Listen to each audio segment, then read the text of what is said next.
গত বছর পশ্চিমবঙ্গে নকল ওষুধের একাধিক ঘটনা ধরা পড়েছে। সবচেয়ে বড় কেস 6.5 কোটি টাকার।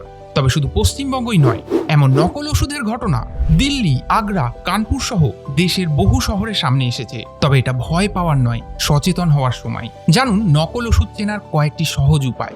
প্যাকেজিং ভালো করে দেখুন। ওষুধের নামের বানানে ভুল থাকলে সেটা নকল হতে পারে।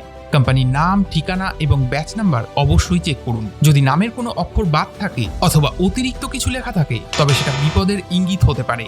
কিছু কোম্পানি প্যাকেজিং এর গায়ে 16টি আলাদা ভাষায় ওষুধের নাম লিখে থাকে, সেটাও আসল নকল চেনার একটা উপায়। ওষুধের গুণমান অবশ্যই পরীক্ষা করুন। প্যাকেট খোলার পর ক্যাপসুল যেন চিটচিটে, ভাঙা বা গুঁড়ো গুঁড়ো না হয়। প্যাকেট সিল ভাঙা থাকা উচিত নয়। ওষুধের এক্সপায়ারি ডেট অবশ্যই দেখুন। এক্সপায়ারি ডেটের খুব কাছাকাছি হলে সেই ওষুধ না কেনাই ভালো। লিকুইড ওষুধের ক্ষেত্রে সবসময় ভালোভাবে সিল করা বোতল নিন। বিশ্বাসযোগ্য জায়গা থেকেই ওষুধ কিনুন। সবসময় লাইসেন্সপ্রাপ্ত মেডিকেল শপ থেকেই ওষুধ কিনুন, যেখানে তাদের সার্টিফিকেট দেখা যায়। সরকার এখন টপ 300 মেডিসিন ব্র্যান্ডসের ওপর কিউআর কোড দেওয়া বাধ্যতামূলক করেছে। আপনি সেই কিউআর কোড স্ক্যান করে ওষুধটি আসল কিনা যাচাই করতে পারেন।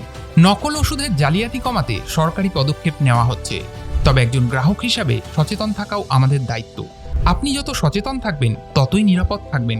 ওষুধ কেনার আগে সবসময় ভালোভাবে পরীক্ষা করুন এবং পরিবার ও বন্ধুদের সচেতন করতে এই ভিডিওটি অবশ্যই শেয়ার করুন।